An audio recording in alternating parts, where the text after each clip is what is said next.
What's up, everybody? Welcome to another episode of the Schrager Hour. We're recording this early on Monday morning.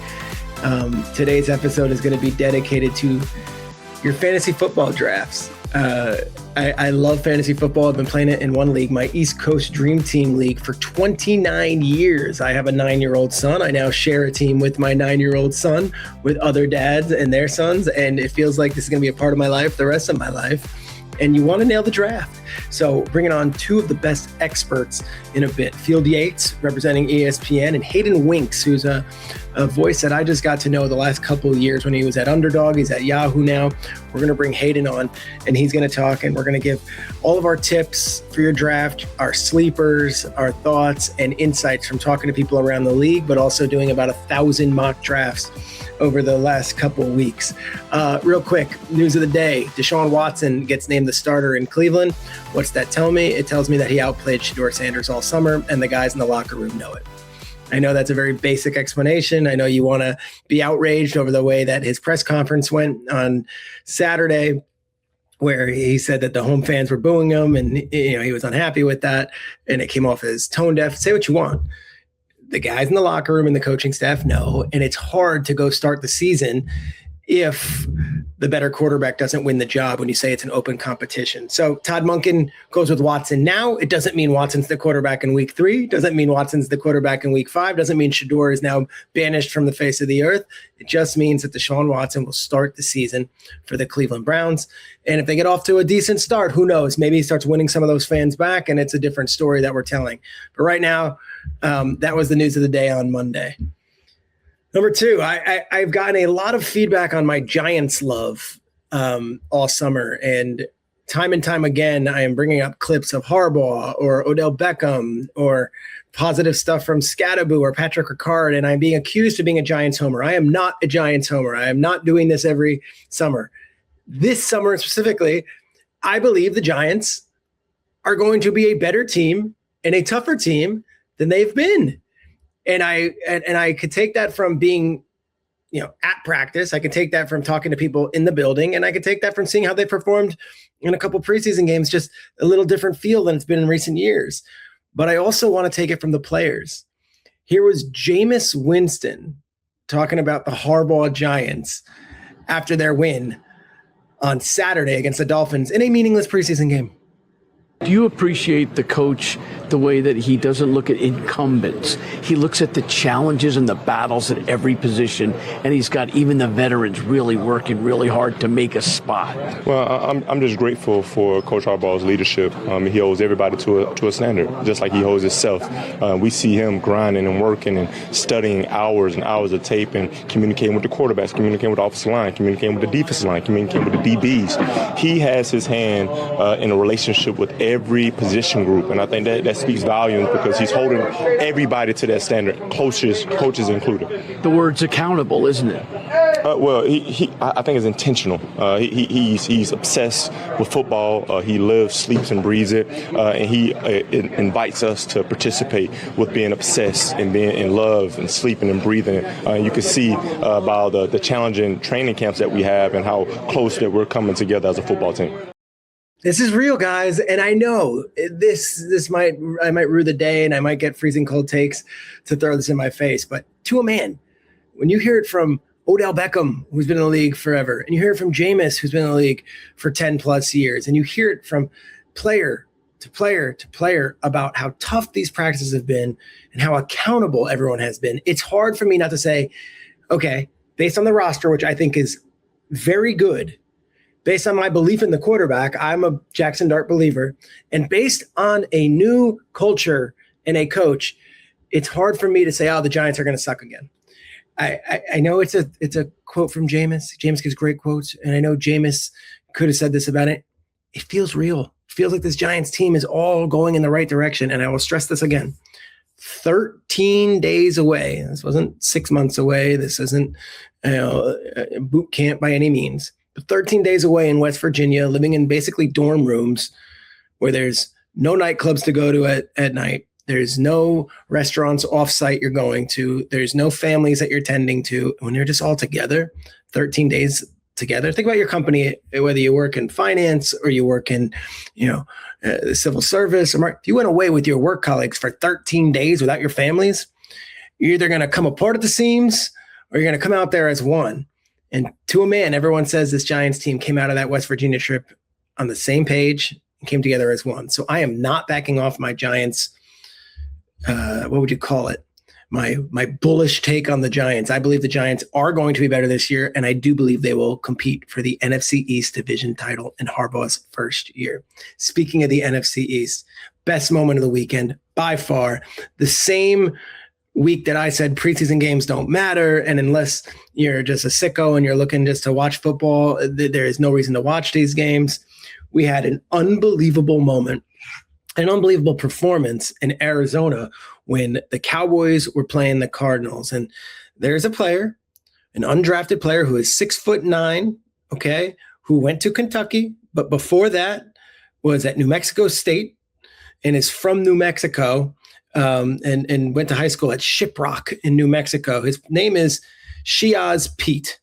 And Shiyazh Pete is of the Navajo Nation. There has never been a member of the Navajo Nation on an NFL roster. Shiyazh Pete played amazing in Saturday's preseason game. And in the big moment, Shiyazh Pete made the big play.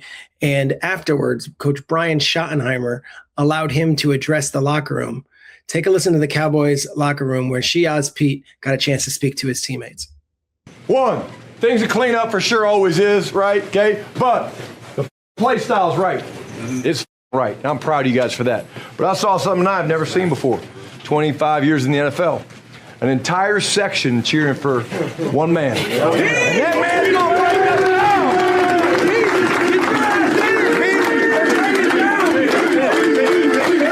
Well, that was an incredible win. I am very fortunate to be amongst you and to play in the same field where the same star hold it on our chest. And I'm proud of us. I'm proud of how far we've come.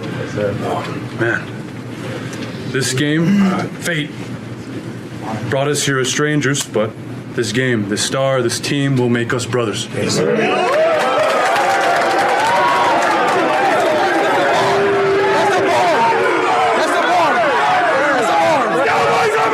Cowboys on three! 1, 2, 3, Cowboys! Let's go. Awesome. That was awesome. Awesome moment. Great story. The Navajo Nation not represented in the NFL at the moment. Shiyazh Pete will make his case to make the team and be the first to do so, but also played great and had an entire section of a visiting stadium cheering for him and cheering for the Cowboys. And then that locker room speech, I'll tell you, as much as it's about the player and it's about Coach Schottenheimer, the reaction in the locker room, and I'm not being hyperbolic here, Cowboys feel like they have something pretty cool going on right now too.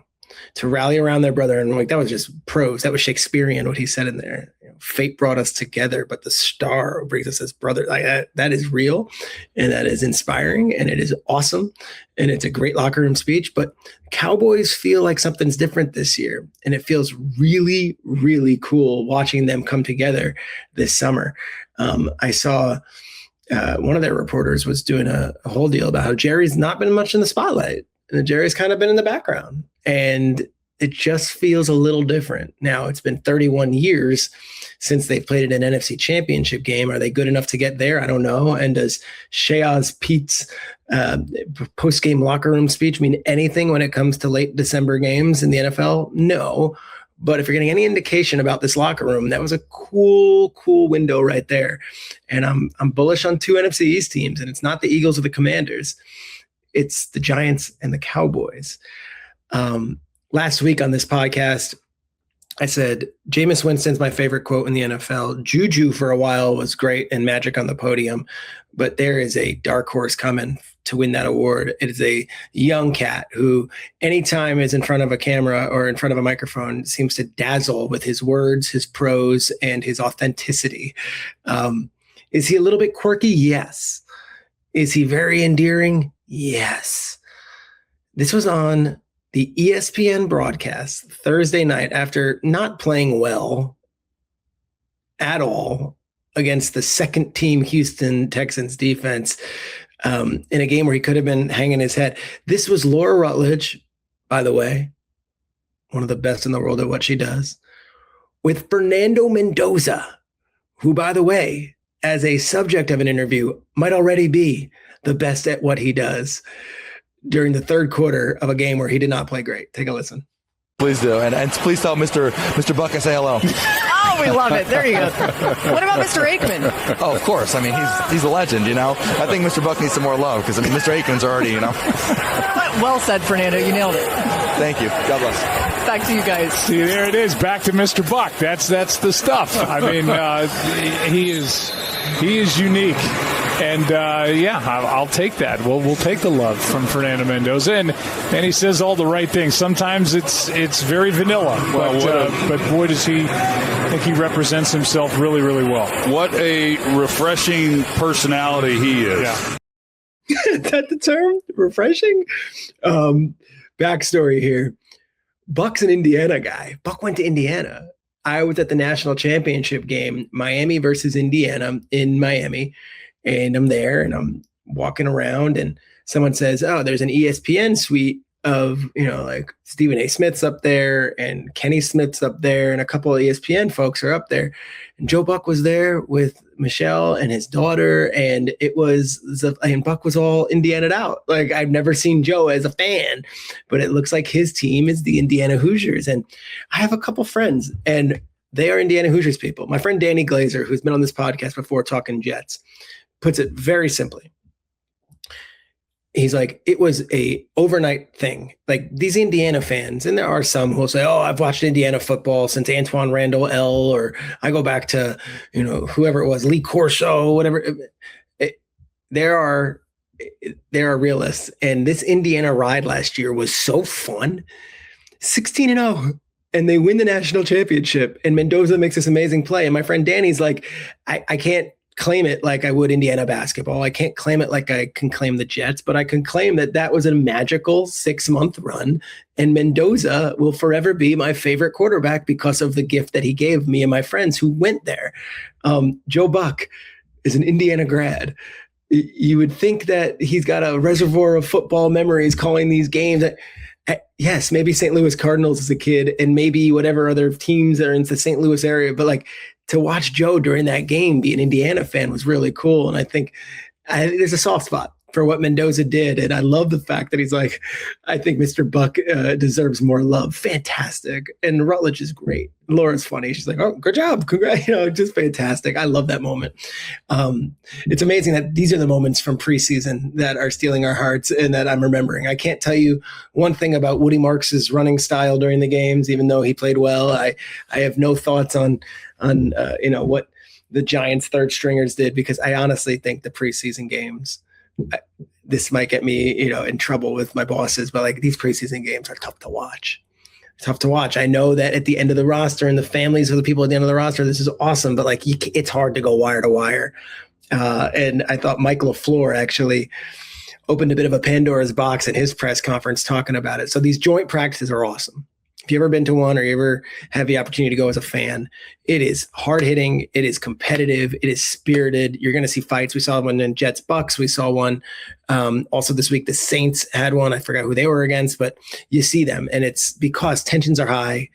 Ones are on ones. Everyone's going for it. And then you get to the preseason game and it's kind of like, all right, let's try to get to the end of this thing with no injuries. Mike LaFleur is the new head coach of the Arizona Cardinals. They asked him about joint practices and they asked him about preseason games. Take a listen. Some of the data, I'm sure you guys can probably get it somehow, but we did at the owners' meetings, they talked about joint practices versus playing in the preseason versus not playing in the preseason. And I can't quote it because I don't know the numbers exactly off the head, but it was like, if you get 2 joint practices in, that's the equivalent of playing the 2 preseason, because it is an amped up environment. You're not tackling, but it's the amped up environment that you get that for some reason the data says if you end up having those joint practices, you have a less injury risk going into the first 4 weeks of the season. Is that by coincidence? I don't know. I'm just going off of what smarter people are telling us. And then if you're not doing the joint practice, okay, you're doing one, then maybe they should play in one game. If you're not doing any joint practices, which basically no one does anymore, then they need to play a certain amount if you want to, follow this model. So again, everyone's going to take their own, deal with it and go from there. Yeah. So what he's saying basically is you can mix and match the two, but the joint practices, if you get them in, that leads to the body being ready for week one. The joint practices are almost equal to the preseason game. So if you do one, you don't necessarily need to do the other, but if you don't do one, you should do the other, which is why, it's you see teams that load up on the joint practices and maybe they don't do as many, players in the preseason. Like McVay never plays his guys in the preseason. He just doesn't. And it's because I don't want to risk injury. And it's not because of a freak injury happening in a preseason game, but it's because the level of intensity and all that stuff, it's like, it doesn't lead to the week one success. He's dictated and done the math himself and done through experience that we do joint practice with the Cowboys, we'll do joint practice with the Chargers, whoever it is, we'll come out and we'll feel coarsened and hardened by that.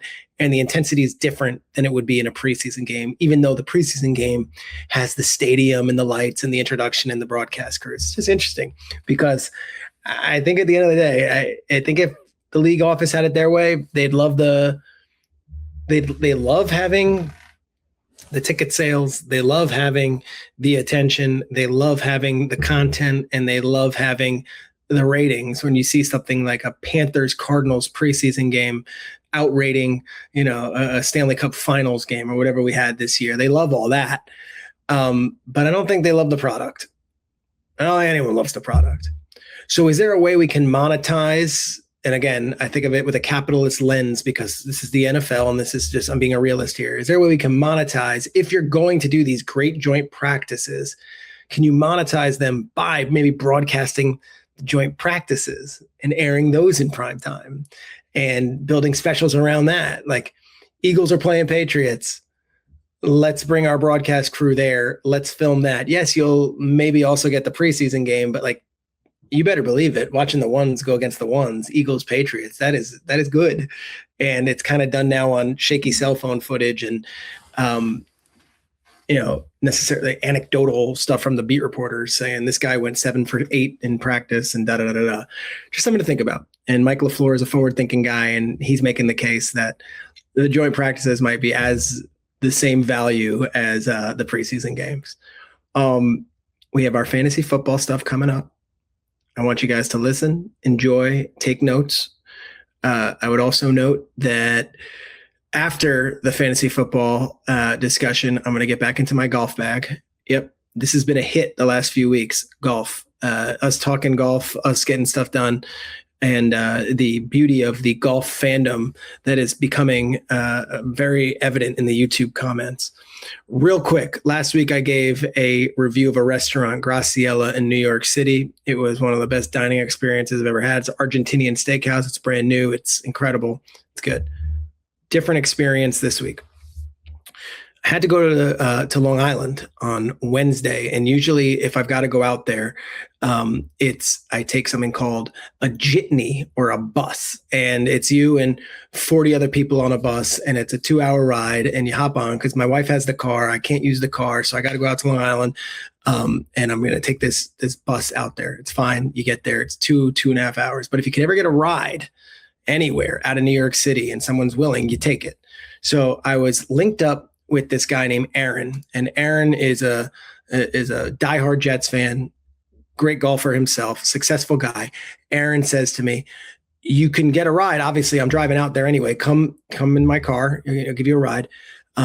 But I have a Wednesday tradition where if I'm going out, I have to stop at a place called Hunan Taste in Roslyn, New York. It's off the highway. You're getting off an exit. You're getting a Hunan Taste. And he's like, it is the best Chinese food in America. That is a bold statement, my friend. but you better believe I'll stuff my face with Chinese food on a Wednesday night if you're willing. So I get in the car. We're talking Jets the whole way out there, talking life. Aaron and my other friend Jason is in the car, and we pull off into a town called Roslyn, New York, which is in Nassau County. We get through the strip malls. You see all the stuff you see in Roslyn, and it's, you've got your church, your school, your library, your Chipotle, your Soul Cycle, whatever. And then it's an oasis. It's this Chinese restaurant called Hunan Taste where they have valet parking. I've never seen this in a suburb in America. We valet park the car. We walk in, 30-minute wait. Get out of here on a Wednesday night at a Chinese food restaurant. We sit down. I go hot and sour soup, even though it's 90 degrees out. And then we have a delicious array of everything you can imagine. This fried beef, this shrimp dish, this lo mein, fried rice. I was chicken and broccoli. Fantastic meal.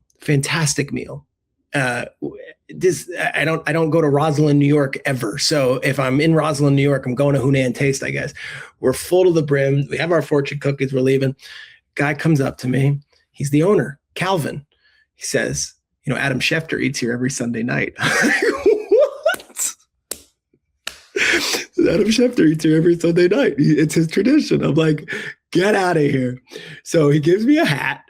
I put the hat on, Hunan Taste hat. We pose for a photo. My friends are dying laughing. Sure enough, I wake up in the morning, 1,000 texts. I'm like, oh no, what happened? What did I do wrong? What did I say on a podcast and stuck a shoe in my foot? What did I do? Or what news did I miss? Did something get announced? Did someone get injured? Did a contract get done? Is Aaron Donald a Ram? Nope. 1,000 texts. I'm on the official Facebook and Instagram page for Hunan Taste. The photo was posted by my man Calvin, and I could not be prouder. It is like having your face in a caricature at the Palm, or your face, in a photo in a great deli where it's like, hey, this guy was there. But I made the Instagram page from Hunan Taste, and then I texted Adam Schefter. I said, here's the photo. What do you think? He goes, how do you know about Hunan Taste? So there you go. That is a commercial for small business. Fantastic. If you ever find yourself in Roslyn, New York, and you're headed out to Long Island, you have to make a detour. You have to valet park that car, and you got to have the fried beef. Thank you, Aaron, for taking me. And thank you, Calvin, the proprietor of this wonderful restaurant, for that experience. I'm on the Instagram page. It is forever. And I could not be more honored. With that, let's get to some fantasy football talk after this. All right, our first guest, I love this guy. And, we had him on for the NFL draft, and we did a full mock draft with Rand Carthon earlier in April. And it was one of our most highly viewed episodes. I think this one might be as high, as everyone is gearing up for fantasy football. He is the top NFL fantasy football expert at ESPN, and he's a dear friend of mine, Mr. Field Yates. Welcome to the Schrager Hour yet again. Good to be back, my friend. How are you? I can't believe how close football season is. You can smell it in the air. My kids are starting to recognize what's about to take place. It's just a wonderful time of year. Yeah, your kids are saying, Daddy, bye-bye. Yeah, pretty much. I know. That's how that goes. You're the guy at ESPN. I think if you're on television, you might get stopped once in a while by people in an airport or a restaurant, say, hey, fan of your work, or want to talk sports. But when you're the fantasy expert, there's a different connection because it is so personal. And now with this multi-generational stuff where fathers are playing with sons and fathers are playing with daughters and mothers are playing with sons, it becomes sort of like, those are my fantasy guys. And I watch your show, Fantasy Focus, and I told Mike Clay this when I saw him in the green room. Like, you understand, my son doesn't necessarily care to watch Get Up or First Take, but he loves watching fantasy football because he applies that to his team. Field, have you noticed the interactions just going tenfold as you've really leaned into the fantasy stuff? Well, it's funny you say that, Peter. My wife and I have been together for over a decade now. And I remember when we first started going out, we were at a Red Sox game. We were living in Boston at that time. We were at a Red Sox game, and she had a couple people came up to me, and it was a couple of bros, a couple of guys that were out there having a few pops, having a great time, looking to catch a foul ball, maybe a home run over the monster. And they were having an absolutely epic evening. And they came up to me and said something along the lines of, who would you take with the first pick in your draft this upcoming year? And my wife was like, is this going to happen a lot? And I said, it might, And that would be a good thing if it does, because hopefully it means my star is rising. Yeah. Yes. But more than anything, it's such a relatable piece of content that people can ask me about. I don't know that a fan would have the gumption, the courage to go up to some former player and say, hey, what are the biggest weaknesses of cover 3 as a linebacker? Right. Orlovsky, break down Bo Nix's issues when it's zone. Right. Little harder to do that if you're just a casual football fan. But fantasy football it's not just casual football fans. There's obviously hardcore football fans who play fantasy football, but there's also non-football fans, right? I now play in a league with my wife, and there are 6 couples amongst our friends in our towns, Laura Rutledge and her husband, Josh, part of this league as well. And the first year that we started it, I didn't know what level of fan each of the people in the league was of football. But one of my friends' wife, my friend Cody, his wife Anna, is the first year. I mean, she is making the shrewdest waiver wire moves and making trade offers and like totally dialed in. She's like, Ricky Seals-Jones, I'm adding him. Yes. Like, it's a good deep cut right there. I finally was like, Anna, I didn't realize you're such a football fan. And she's like, I have no idea about anything related to football, but I got the fantasy bug, right? So fantasy football is this very unique space where it does appeal to the hardcore fans. It appeals to the casual fans. It appeals to some of the non-fans. And not to get sappy, but just for a moment, if I can, I say that the number one word that comes to mind for me for fantasy football is actually community. You know, I'm almost 40. I live in Connecticut. I'm from Massachusetts. Not that far away from where I'm from, Peter, but still far enough that like I've got high school buddies that I have lost a decent amount of touch with. College buddies that have moved out to the West Coast or the South, wherever it might be. Family members are all over the country. And for 18 weeks a year, the group threads are a lot more active than they are when it's summertime and you're at the beach, your phone's down, you don't want to be bothered throughout the entire day. So yes, it's my job. And yes, it's fun to win your matchup or win your league. And we're trying to compete. I get all that. And that's true. But the coolest part for me is always the reconnection that I have with circles of my life that for any number of reasons, it's harder to stay connected to from, let's call it January 1st until September 1st. Field, I think it's so beautiful. And the threads are often not related to fantasy football at all. Yeah, but it's just you're all together on a thread and it's just an ongoing text thread. And the football's almost in the background, but you're brought together by this league. I will tell you, this really sung true to me. Today, as we're recording this, it's Monday, August 24th. Might be a little early for other leagues, but it was the date that worked for all my high school friends and I. We are in a league called the East Coast Dream Teams League. Let's go. And it is our 29th year. Wow. How great is that? You guys are, what's that? 9th year. And I'm not in my 50s. Like that means we've been playing since we were teenagers. And that's amazing. Yeah. We've had a couple guys had to, but the last 20 years it's been the same crew and we don't hang during the winter. Like we don't hang during the summer. There's not this thing. The wedding season is done, but we talk every day based on this text chain. And I would encourage anybody who hasn't played fantasy football. This is the beauty of it, not the winning the league. No one really remembers who wins. And yes, there's all the punishments of who gets last. We don't do that. This is more, can I tell you another part of this, Field? And you might feel this way. We play for no money. Yeah. I have a handful of leagues that I do play for no money. It's pride. We don't need money. It's pride. Who cares? I also have some leagues that are pretty cutthroat with like weekly prizes, weekly punishments, low scoring punishments. My golf buddies here in town, it's pretty ruthless. And shout their names out. What do we got? So Matty Curran, Feld, which is Lowboy, his brother Ben, we call him Lowboy. He'll love that if he gets a Lowboy shout out in the name. Breck, Boogie, Conrad, Connolly, the Con Man. Who am I forgetting on there? People are going to get pissed. Connolly and the Con Man, or those are two different guys? No, Connolly is the Con Man. I should look at it. Brooksy. I got nicknames. Yeah. I don't really. Well, that's what happens is when you spend a lot of time with these people, you start to come up with stupid nicknames for them. We were texting this morning, so Ziggy is on there. Potters, he's hosting the draft this year. Spence, Cochran, in-person draft for you? You guys do in-person?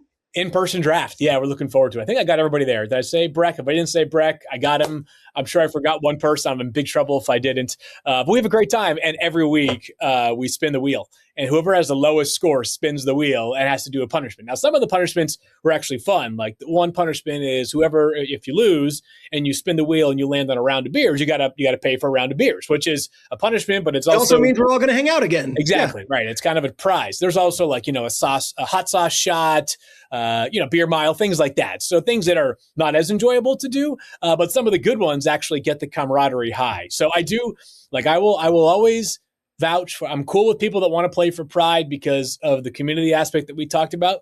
But if you've got some like kind of bonkers punishments, weekly punishments, or you pay for big money, I understand it too. Actually, can I share my favorite punishment of any league that I play in? Because somebody posted a video recently where a league did something very similar to what we do. And I'm jealous that I didn't like put mine out on like social media and create a highlight reel, a reel that would go viral. So here's my chance to do it. I play in a league. It's now 14 guys this year. The 13 guys besides me have all previously or currently work at the Cisco Brewery on Nantucket, which anybody who spent an ounce of time there knows it's the place to be socially during the summer. It's absolutely bumping all the time. It's a great place. The vibes are off the charts. Live music, beer, cocktails, wine. It's just an amazing, amazing time. We go there now with our kids. They love it. It's a great place. They've been kind enough to include me in the league. This, I think, will be my third or fourth year in it. But the punishment is whoever finishes in dead last for the season has to start at the Sankaty Lighthouse, which is this iconic white and red lighthouse over on Nantucket, and run to the Chicken Box, which is probably the most well-known bar in all of Nantucket. It's an amazing, amazing spot. I don't go to the Chicken Box as much. Little over 8. It's like 8.2 or 8.3 miles. What? Yeah, it's savage. So I've never run 8 miles in my life. I can tell you that right now. Yeah. I mean, most people would have not or will never do so. So you're more the norm than the minority. You got to run, and during that, you're wearing an Apple tag so we can track you. No shenanigans here. The rest of us are at the bar with your credit card, and the tab is open. And that tab closes when you walk up to the bar, hopefully run up to the bar. And it's great. So, and the first year, I think the youngest guy in the league, this guy named Zach, he's a great guy. And he goes by the nickname Fresh Legs, which is he's the youngest guy. So he was probably best equipped to do the run. He hoofed it. Like, I was thinking it was 2 hours. I was thinking that like you could run probably 5 or 6 miles an hour. Fresh Legs doesn't have that much money in the bank account. He's getting there. He got there in like an hour and 20 minutes, like 10, like an 8, like I guess That's that was 2 a rounds 10 of beers, minute mile. yeah. It was impressive. Like that was legitimately well done. I just assumed that if it was me running, maybe I can run 6-7 miles an hour for 30, 40 minutes. And then I need an intermission break, right? Like, let me cool off. Let me walk for a mile. And I maybe make it there in hour 45, 2 hours. Zach was moving now. And every year the loser has to do that. And it's great. And I mentioned these guys all work at a brewery. As you know, guys who work at a brewery, which kind of doubles as a bar, like they can drink, right? So like that hour and 20 minutes, Great for disparity. like a normal group, they can put them back. So if we're doing an punishment. hour 20 versus 220, that could be a difference of $300, right? Yes, there. it sure could be. Yeah. So that's a great punishment of mine. I've distracted us with a couple of interludes, but hopefully some fun ones. Yeah. Real quick, I have talked about this league before. I was lucky enough to kind of like peek my head in. I was given the Zoom link a couple of years ago. The guys who are in the Avengers movies, the Marvel movies, they all do a league, and it's not for public consumption, but like it keeps them in touch, just like it keeps us. So I become friendly with Paul Rudd. His league is like him, Robert Downey Jr., and Chris Pratt, and they like do a league, and it's very serious and it's competitive, and it's all based on they became friends filming the Avengers years ago. I'm going to use that name drop of all these different celebrities to ask you, who is a notable celebrity who has approached you or stopped you or DM'd you with fantasy football questions or advice? Well, probably not. I don't know if these guys, well, you know what? The collective fame might be on par with the Avengers Actors League, but about a decade or so ago, there was a celebrity league here at ESPN, and it was heavy hitters now. John Legend, Elizabeth Banks, Zac Efron, Darius Rucker, Evan Longoria, we had Jim Parsons. Big Bang Theory. Really big. He's awesome. Houston guy. Yeah, he's great. He's an incredibly nice human. There were a few others as well in there that were notable, including Kevin Durant. And the first year of the league, Kevin Durant, and this was pre-burner days, right? This was before Kevin became the kind of person that engages with a lot of people online, right? So him and I made the finals, and I was doing SportsCenter. Back in the day when I first got to ESPN, there was a 7 a.m. SportsCenter and a 10 a.m. SportsCenter that existed, usually used to run opposite of First Take. And I was I was on the 10 a.m. SportsCenter. I believe it was, I'm trying to think who it may have been that I was doing the show with. Randy Scott. Yeah, we'll say Randy Scott.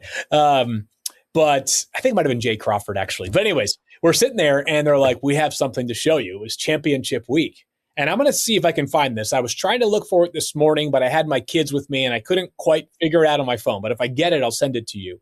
It was a video of Kevin Durant talking trash right before our finals matchup. And it was pretty ruthless. Like, it was like, it's kind of like down barrel, and it was sort of to the point.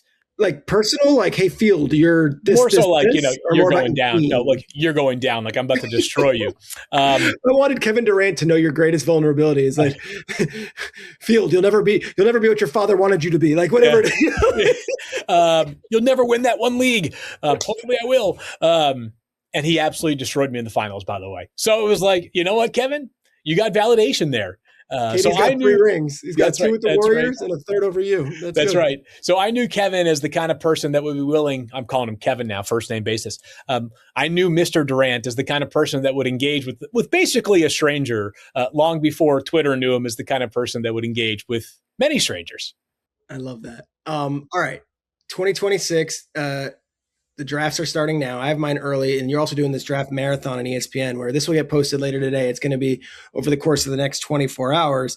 I want to ask a couple questions in the weeds, fantasy for this year, because I know people listening to this podcast, it's going to be titled like Fantasy Football Bonanza. They're going to just be like, enough with the storytelling. Get us some things we can use. So your one tip for this year's fantasy draft, knowing the entire ecosystem of the NFL, how things scored last year, the trends that are going, what would be your one tip to a person drafting this year? I'm waiting at quarterback. I'm not going to crush you if you take Josh Allen as the first quarterback off the board at the end of the second round. I am personally not going to be drafting a lot of Josh Allen because he's generally going to go in the first 2, maybe at worst, beginning of the 3rd round. And he's amazing. And he will be as consistent as any player in fantasy football once again this year. He's great. You can get great quarterbacks late this year. Trevor Lawrence had 9 rushing touchdowns last season. Patrick Mahomes is being drafted in like the 13th round right now. He's Patrick Mahomes, right? Bo Nix is being drafted on average as like the 14th or 15th quarterback off the board. I think Dak's going to have a big year. He's probably Dak is going to have a monster year. He's going super late. Brock Purdy was the number 1 scoring quarterback in back-to-back weeks in the playoffs last year. Interesting. Super late. Matthew Stafford, the reigning NFL MVP, is being drafted in like the 8th round right now. Caleb Williams, there's some confidence he'll make a leap this year. So many quarterbacks this year that can be maybe not quite at this level, but close enough to what Drake May was last year. The late round dart throw that became a top 5 player, that I'm having a hard time paying full freight on a Josh Allen early. Love Josh, has nothing to do with who he is, the player he's going to be in fantasy football. We call this value-based drafting. It's if you can get, an A-level quarterback with a C- level running back, or you can get an A- running back and potentially an A- quarterback 10 rounds later, you'd rather that A-, A- versus the A versus the C and the C- arrangement. So to me, it's pretty clear that quarterback is an area where you can wait specifically this year. How deep is the running back and wide receiver classes? If you're looking at, I have the 12th pick and we got 12, 13, can I go double wide receiver or double running back? Or what would be your guidance on that? If you're going to go one or the other, it's definitely double running back. There's about 20 to 22 running backs that I feel pretty good about going into the year. A couple guys are going to break through that I'm not expecting, and a couple of guys that I'm counting on are not going to work out. But we've seen a little bit of attrition already, right? Like Jeremiah Love and Ashton Genty being hurt takes a little bit of the shine off of them. Less so in the case of Jeremiah Love because it was earlier in preseason. But Ashton Genty gets hurt over this past weekend, and there's a little bit of concern about whether he'll be available weeks 1, 2, maybe 3. We'll see. But running back dries up so quick, man. Like, and I think that what people need to understand in fantasy is that, and I think they probably get it, but I don't ever really want to play for sixth in my league.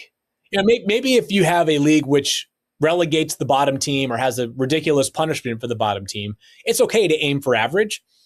But to me, there's no difference in finishing third versus sixth versus ninth, right? They're all not first. So when you get to like the early to mid 20s amongst running backs, you start to look at some of the players. And some of the names that are going off the board right there include the likes of both Patriots running backs. I kind of think it's going to be how it was for a lot of last year when they were each healthy, which is Ramondre Stevenson has more carries, TreVeyon Henderson has more upside, but TreVeyon Henderson might throw you a lemon because he gets 6 carries for 39 yards and 1 catch. Tony Pollard is a really good player, and the Titans, I think, feel like he's a solid starting running back. There are also going to be some games where Tony Pollard gets you 7.5 fantasy points, and Tajay Spears catches 4 passes, and he outscores them. So there's kind of a dead zone of running backs you got to be careful of. The high end would be like a Bucky Irving, because I think that Tampa backfield will be a little bit more of a split than it was in the first 4 weeks of last season before Bucky got hurt. And that's why I'm more invested in double running back to start than double wide receiver to start. Double wide receiver just becomes just riskier. There's like a reservoir also. Like there's a lot of guys. Like yes, because I can't tell you that Dejon Stribling is not going to have a great season and might be just fine as your wide receiver 3. You know, right? Exactly, and he's going as like wide receiver 47 right now. Whereas if like running back 47 is like Justice Hill. No shade to Justice Hill, but like if Derrick Henry is out, it's not going to be Justice Hill getting 20 carries a game. It's going to be him and 3 other guys. It's going to be a complete committee in Baltimore. So wide receiver, you got super deep cuts at wide receiver. You've got players like Marvin Harrison Jr. It's like the 31st wide receiver going off the board. Third overall pick. Like I still believe he maybe like there are crazier things that could happen than a year 3 breakout for a guy that went as high as he did for an organization that, with a new coaching staff, I think feels like it's a fresh start for everybody. The last 2 years matter. And guess what? Monty Austin-Ford drafted that guy. He doesn't want to bust on his hands. Like, let's go get him the ball. He needs to have the ball a whole lot more than he does right now. This is an interesting one. I wish we had like a really produced graphic. Field Yates' Fab 5. Here's what I'm asking you. 5 guys that you personally are higher than the ADP, which is the average draft position or the consensus. For example, the 49ers took Kalen Black 90th overall in the NFL draft. The consensus mock drafts didn't have him on the board. They were higher on Kalen Black than everybody else. Give me 5 guys, Field, who you are higher on than what the ADP is right now. Not to invite myself back on your show, Peter, but I would actually be invested and interested in doing a look back. Call it March, April. Actually, not even a look back, Peter, but it would be sort of a state of where the draft analysis community is at, and point out how like there is absolutely value in the consensus board. There's been a lot of research that supports how it can be valuable. There's also enough data that suggests that going on your own and doing things as you see fit can be valuable to your sustained success too, right? I'm less bothered by teams that quote unquote reach relative to my estimation than I think others are. We could do a whole conversation on that. But back to the fantasy spin. And I do actually, this is perfect timing. There's a piece now on ESPN.com that highlights a lot of these names, but I'll start here. Justin Herbert. Justin Herbert is the 6th ranked quarterback for me. He's going as the 14th ranked quarterback on ESPN right now. Herbert, supercharged system, obviously, no pun intended there. Mike McDaniel, he is going to get this offense right. The first 2 years of Tua, Mike McDaniel had him playing good enough football to earn a $55 million per year contract. He led the NFL in passing yards 1 year. Like he had 3 separate weeks in a season, which he was a top 2 quarterback for the week in fantasy points. That's hard for any quarterback to do, much less one in Tua that might be now, bottom 10 starter in the league. Justin Herbert, super athletic, can run more than Tua could, and obviously the offensive system is great. It's hard for me to have Colston Loveland ranked higher than the 3rd tight end overall because Brock Bowers and Trey McBride, of course, have that corner marked. But I have Colston Loveland ranked higher in my overall. I have a top 160 on ESPN. He's at 36 for me, middle of the 4th round. He's going usually 5th, sometimes 6 rounds in drafts right now. It's a talent play there. He had 10, 15, 13, and 10 targets in the Bears' final 4 games last year. This is good. This is good. He's a stud. And by the way, and not that Ben Johnson needs to like prove himself. No, they took him over Tyler Warren. They took him 10th overall. And it was the first player the Bears drafted after they hired Ben Johnson. He's one as well. A player that I felt much stronger about to begin training camp that I have lost a little bit of steam on, but I still want to mention Emeka Egbuka. I'm now concerned about this toe injury that has cost him a decent amount of training camp, and toe injuries in general for wide receivers that are constantly planting at the top of routes is scary. But he's an awesome player. He's the, if healthy, clear-cut wide receiver 1 in an offense that I think will be better. I think that Baker is the rare player where being in a walk year is the best thing for him. He's always thrived when the chips were kind of down against him, right? That's kind of one of the hallmark traits of Baker's career.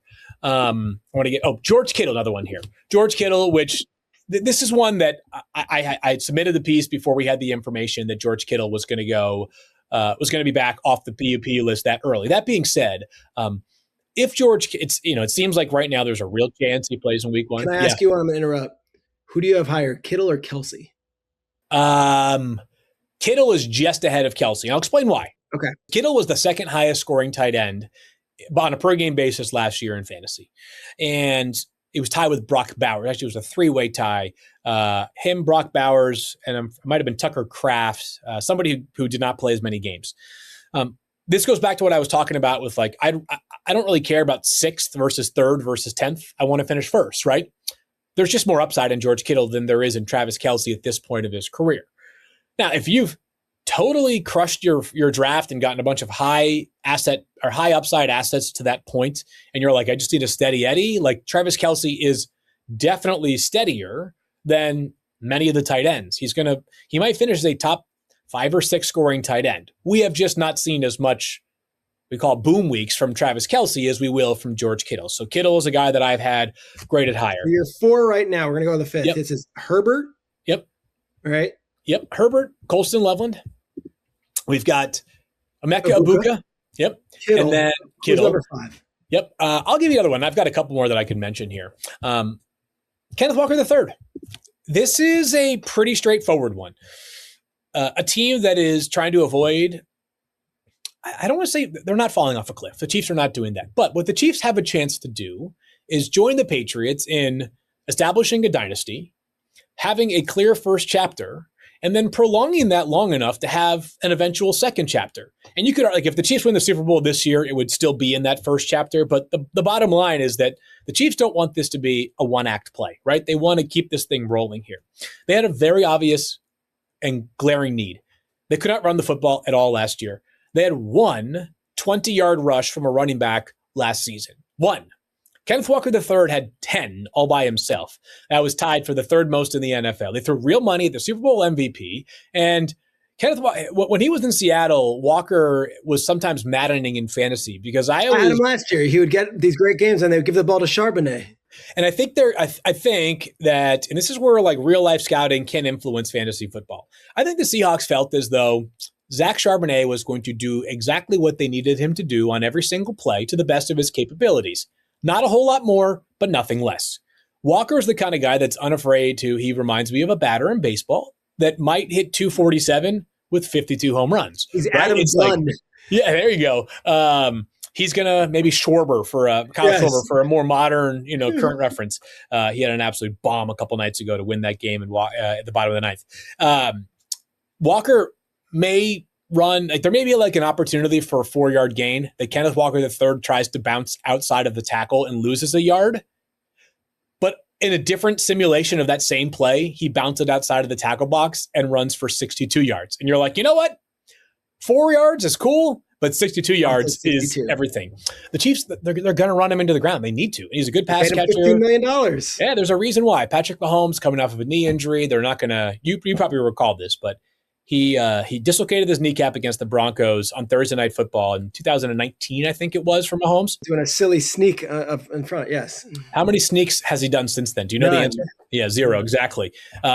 I don't think they're going to horse around with Patrick Mahomes this year. No. Of course he's going to scramble because every quarterback that's capable of it does. I don't think you're going to see a lot of designed opportunities for Patrick Mahomes. What's the risk? He's, the central piece of this dynasty is coming off of his first catastrophic injury. Where do you have Walker on running backs? He's my 9th ranked running back overall, which is like the top 8. Do you have it in front of you? Top 8, I could probably do it off the top of my head. Number 1, Bijan Robinson. Number 2, Jahmyr Gibbs. Flip-flop them however you want. CMC, Christian McCaffrey, 3. Number 4, Jonathan Taylor. Number 5, Devon Achane. Number 6, James Cook. Number 7, Derrick Henry. Number 8 is Chase Brown. Number 9 would be Kenneth Walker III. Great. So, but there are other people that are higher on, and these are totally reasonable arguments. Jeremiah Love, Amarian Hampton, Saquon Barkley, Ashton Genty. All those names, like I'm not going to, if we went to court and you told me I had to argue one of those guys ahead of Kenneth Walker III, I would do it. But I'm a fan of what I think Walker has ahead of him this upcoming season. All right. Those are your Fab 5. Field, you got a marathon to go do. Quickly promote it, and then we'll get you out of here. If you're watching this or listening to this right away, you have a chance to watch the entirety of the marathon. 7 p.m. Monday night, we get loose on the Deuce ESPN2 for a couple of hours, and then 9 to 11, move over to ESPN. Fantasy Focus Countdown. You have known it for many years as Fantasy Football Now. Show gets a new name. We're not yet in the new NFL studio that ESPN has that's coming around the corner here soon, but we're pumped about it. It's going to be a lot of fun tonight. And we always conclude the marathon on Tuesday night with a live draft, which is instant entertainment, Peter, right? You got a lot going on right now. I know it's a busy time of the year, but if you ever want to be a part of the most fun fake draft, it's fake. Wasn't invited. It's awesome. Hey, we can make that happen. If you want to be in, it's a lot of fun. We have good energy, and the crew changes every single year, but I believe we have the likes. Dan Graziano will be there. We'll have our usual fantasy football crew. Kiana Martin, Sports Center host, will be there. Adam Schefter will be there.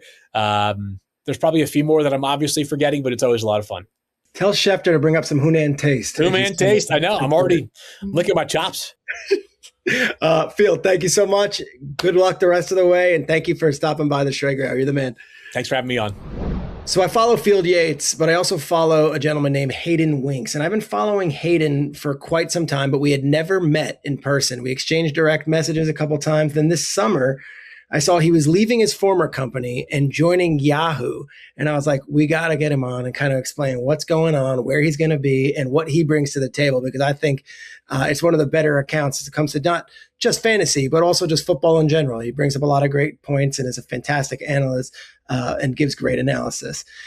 So with no further ado, Hayden Winks, welcome to the Schrager Hour, your debut performance. Thanks for all the nice words. Yeah, it was 5 great years at Underdog, and now very excited to be over at Yahoo for a couple of reasons. One, obviously, I've been playing on Yahoo for forever. That's been like the spot for me forever. But on top of that, we have just so much other content. Matt Harmon, Nate Tice bring a great perspective for just like real life football. In addition to fantasy, Josh Norris, my longtime co-host, is there. And we just have like 3 different shows. We're bouncing on each other's shows. It's a lot of fun. And obviously, we got started right here heading into August, and now it's just every single day watching the preseason games, listening to the training camp reports, listening for any nugget that you're going to drop, and then adjust our rankings. It's funny because I've known Josh since his NBC days, and I've always loved his stuff. And then you two were together at Underdog, and then it was like they're leaving, and I freaked out a little bit. I'm like, I like their content. And then everyone was like, no, it's all good. So the transition, we're still getting the same duo. You guys are both coming over and everything's all good?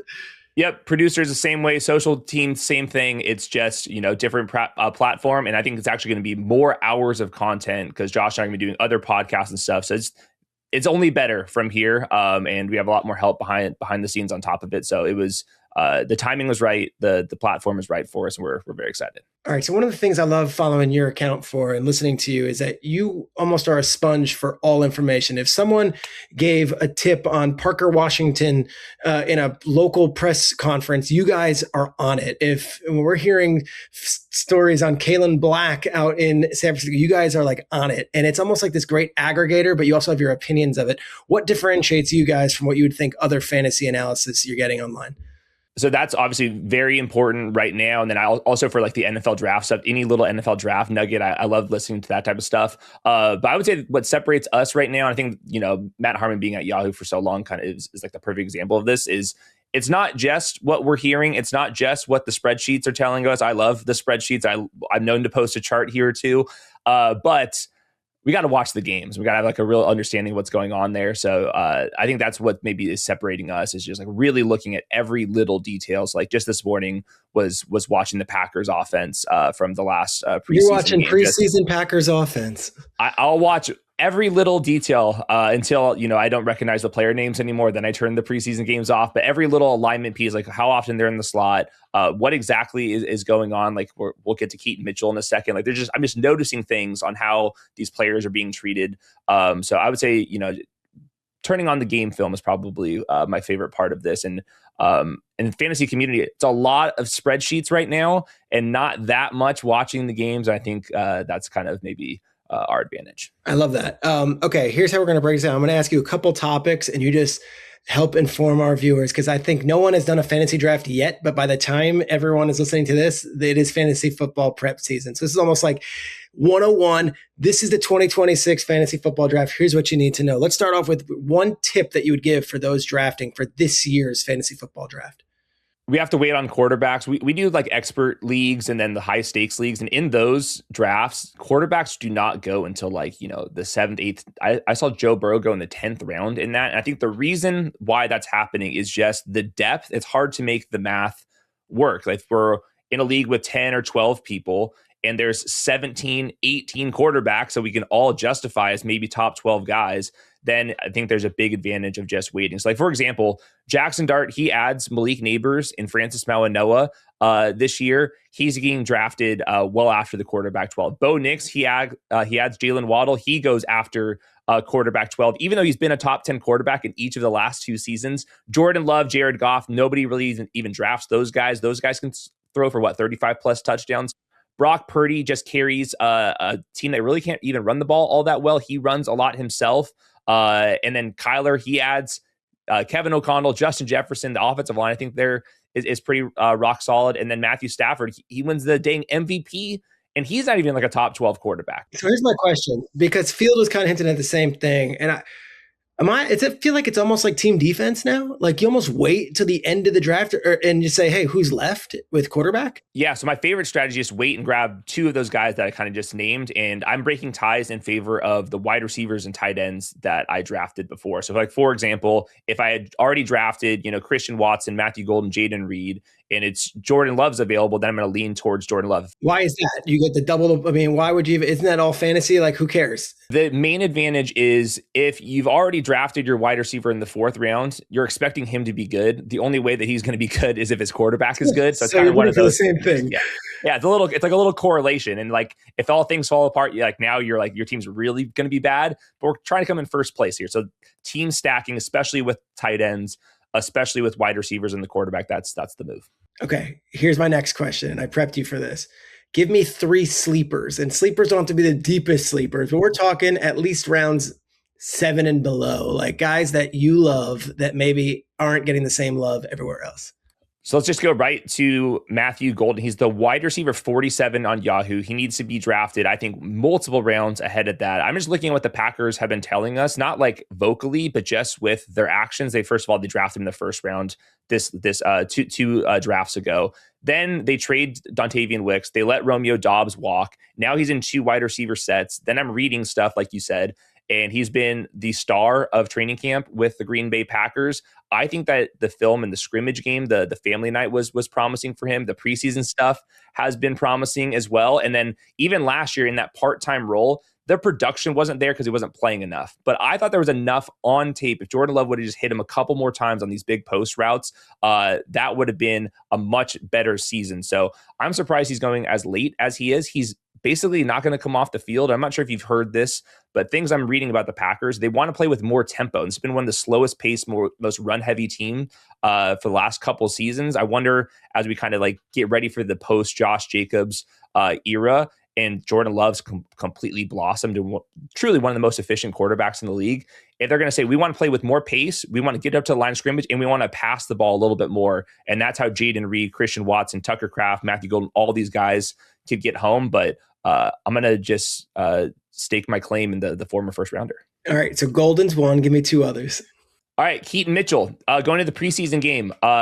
They're lining him up in weird ways to not necessarily give him the ball up the middle, but to use him as a receiver. And the receiving part is interesting because he was never really used as a receiver with the Ravens. Obviously, we've seen the Mike McDaniel's offense obviously used Devon Achane out in space. And I'm just starting to notice that Keaton Mitchell seems to be a pretty big guy in the game plan. Obviously, they had the wanted posters in the offseason to get him on the team. He's the RB1 in rush yards over expected, EPA per carry, RB2 in yards per carry among running backs with 100 plus carries since 2023. This is the exact style that we're talking about. Get him out on the perimeter. They rested him in the preseason week 1. They did not play with the starters. And then in week 2, he was the clear RB2 alongside Omari and Hampton. So just noticing like the fun alignments, and I think just a perfect scheme fit for Mike McDaniel. There's also so much crossover both ways of the Harbaugh brothers, like leaning on each other, whether it be for coaching staff guys or for players. And I always like when I see one Harbaugh brother take from another Harbaugh brother, because it's like, oh, he definitely got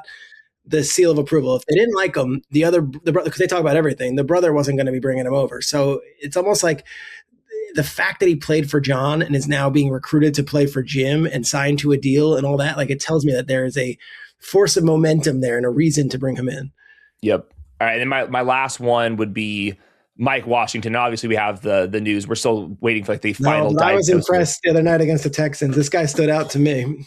That's what I was noticing in just in college. His explosiveness is unreal. And when he showed up to the combine, I used Mock Draftable, a really cool website where you can kind of compare NFL combine results, and they put in this like cool spider chart.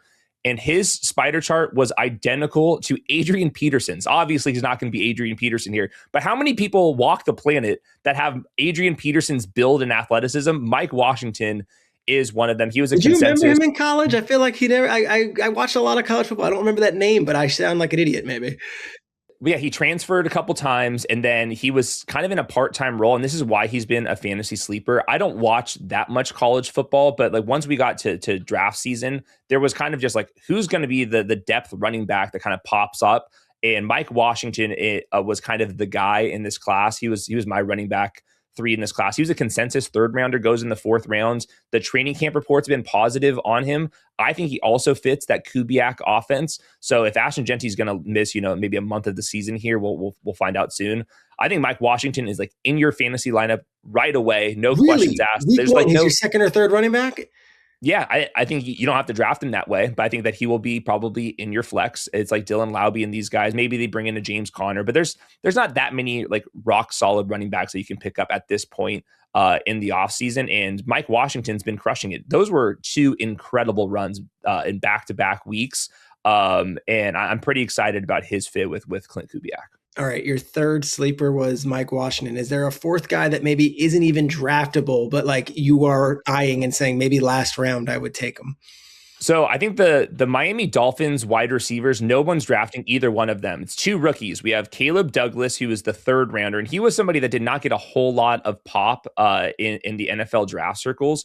Chris Bell was the one that had a lot more pop, and I was not expecting Chris Bell to come out there and be available. It sounds like just today he shedded his non-contact jersey, and he might play in week 1. He's coming off a torn ACL. There was a couple times watching all the games for prospects where I was just like spitting out my coffee watching him hit the gas.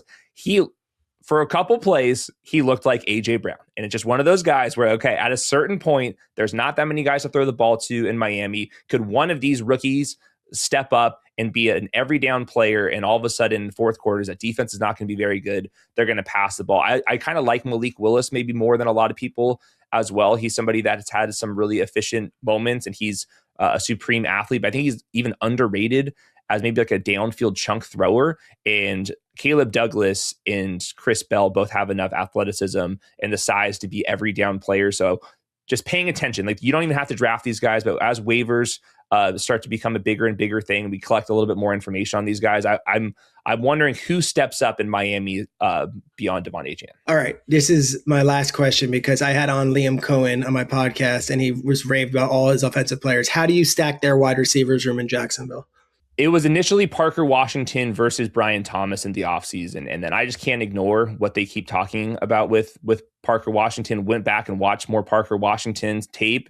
and he was in isolation just shredding a bunch of the top corners. He got Surtain for a couple reps, and he's just built really well. He's not a slot receiver. He can go into the slot, but like I would not label him as a slot only guy. He's been the one that John Shipley, who covers Jacksonville, he's his favorite for all the receiving categories. And I think that he's not going to come off the field very much. And just noticing the depth chart, Travis Hunter is listed behind Brian Thomas, and they said they want to get Travis Hunter down the football field more and not kind of that slot role, which is exactly how he was used at Colorado. I want more downfield production from Travis Hunter. His best moments at wide receiver as a rookie was in that role. So I do wonder if they're getting Travis Hunter on the field for, let's say it's 20% of the snaps, if that's going to start coming at the expense of Brian Thomas. If you just look at the depth chart a little bit, that's exactly what they're going with. So it would be, to me, clearly Parker Washington 1, Brian Thomas 2, and then I think Travis Hunter and Jacoby Myers would be pretty close. I think Jacoby Myers is definitely going to have like more fantasy points across the season,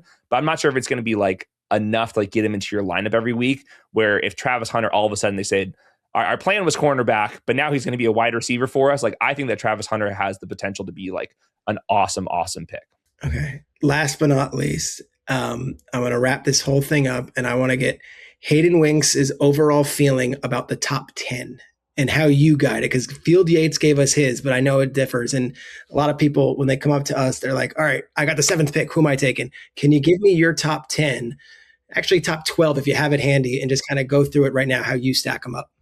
So I think easy 101's Jahmyr Gibbs. He's not going to come off the field very much. Awesome offense, awesome player. And then I think in full PPR, this is where I think Jamar Chase, Puka Nacua would belong in the conversation with Bijan Robinson. I think those are like a very clear top 4. I think Puka and Jamar Chase have the potential this year to like have one of those all-time seasons. Puka Nacua, his numbers on a per game basis are the best in NFL history.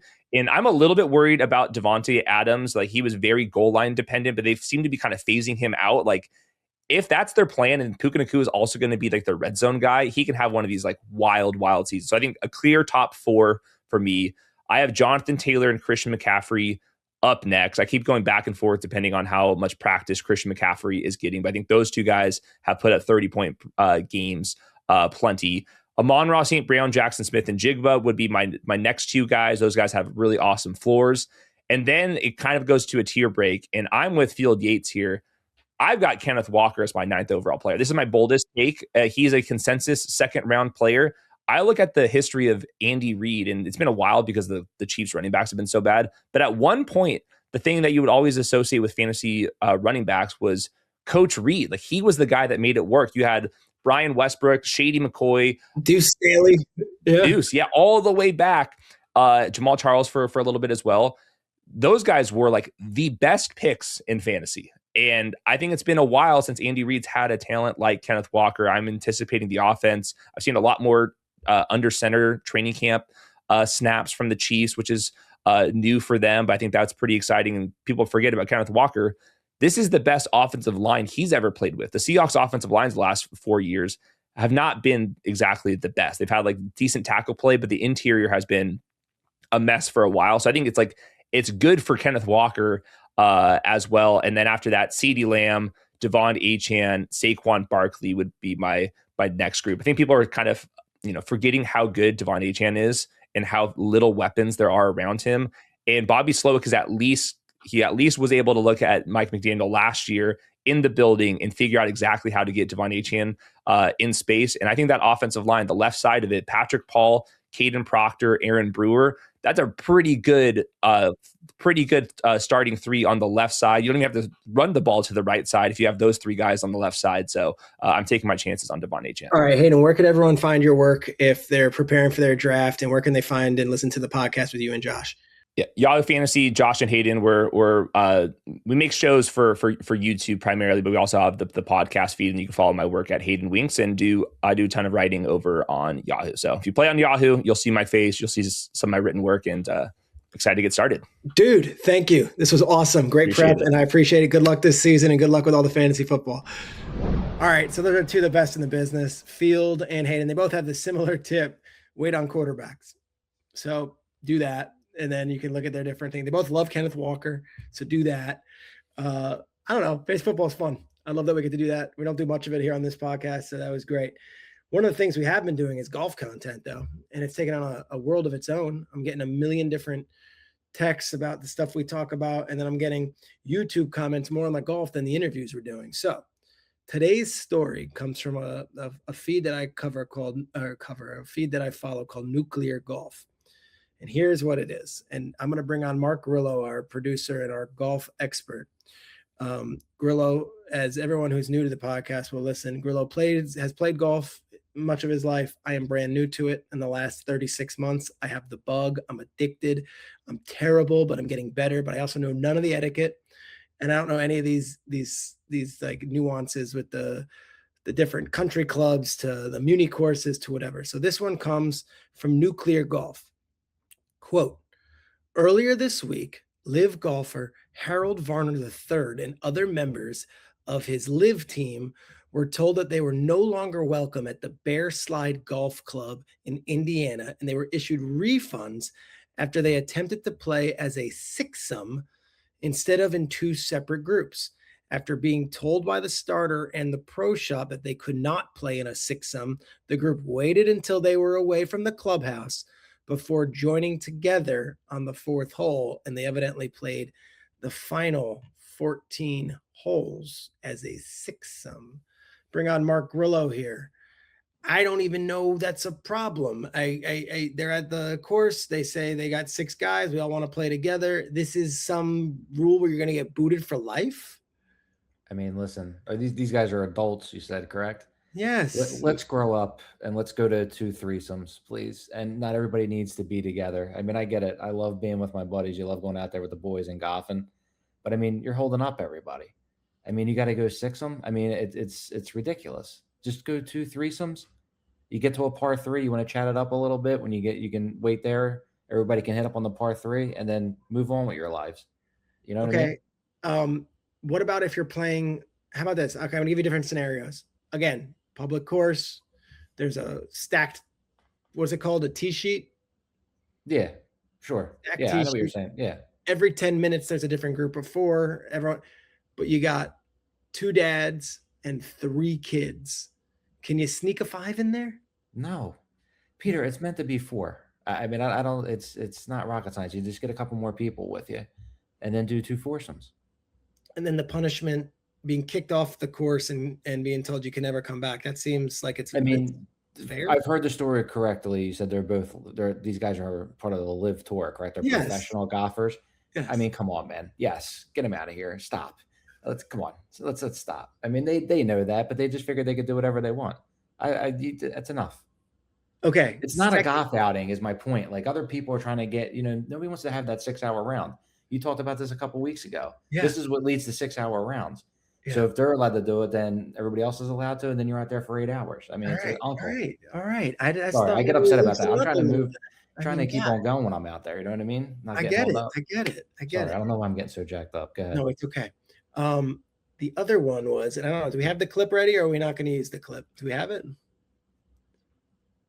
Bubba? Oh,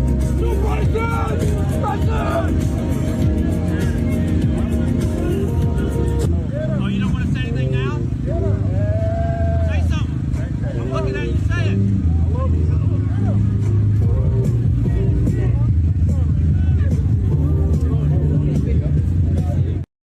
Also, the Live Tour, I'll give some context to that clip. Wild Wild West a little bit here. A teammate of Bubba's putting and they're screaming at him, and then Bubba goes into the gallery and starts, saying, what, you going to say to his face? You can say, that's a lot, dude. This Live seems like it's the Wild Wild West. Yeah, I mean, the music's blaring. I can barely hear what anybody's saying. What is? I haven't been to a Live event. Do they blast like that? I mean, music? They do play music, but I mean, I've watched some. I don't remember being. I mean, I was getting confused. I didn't know if Bubba was at a concert and they just were getting a couple of swings at a concert. I have no. It's unbelievable. I will say this. Let's not talk on people's backswings. I mean, that's Bush. That's Bush League. Okay. I mean, a little bit of respect on that, but I mean, it is kind of funny to hear music at 900 decibels. This guy's and he's worried about some fans talking smack. Yeah. Some guy yelling at him. Also known that Bubba is not universally liked by many. So, but I'm on his side. If you're going to be screaming in somebody's backswing like that. That's bush league. Okay, here's another question. My last one, and then we're going to wrap.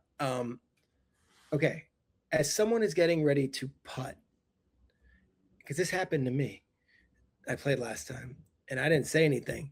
What are the rules? Like, it's just everyone silent, don't move, or could you be walking around but not talking, or the Velcro glove, that thing going while someone's lining up their putt? Like, what is the rules when someone's lining up for a putt?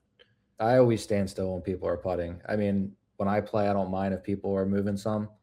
But yeah, I would just keep it still. As soon as he hits it, then you can go over and, you know, take a look, get your read in.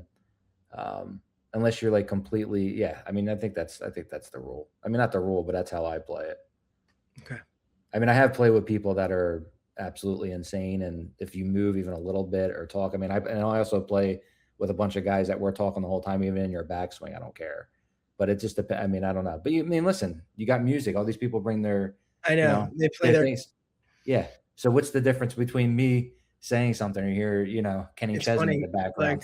Like, I feel like the most common golf music I hear on these little things is like the Spotify station for Zach Bryan, or the Spotify station for Morgan Wallen. It's like the same music that everyone listens to. And then I was watching a clip from a guy, JJ Jastrzemski, who I love, and he's been on this show. I think he's like New York sports guy. He's great.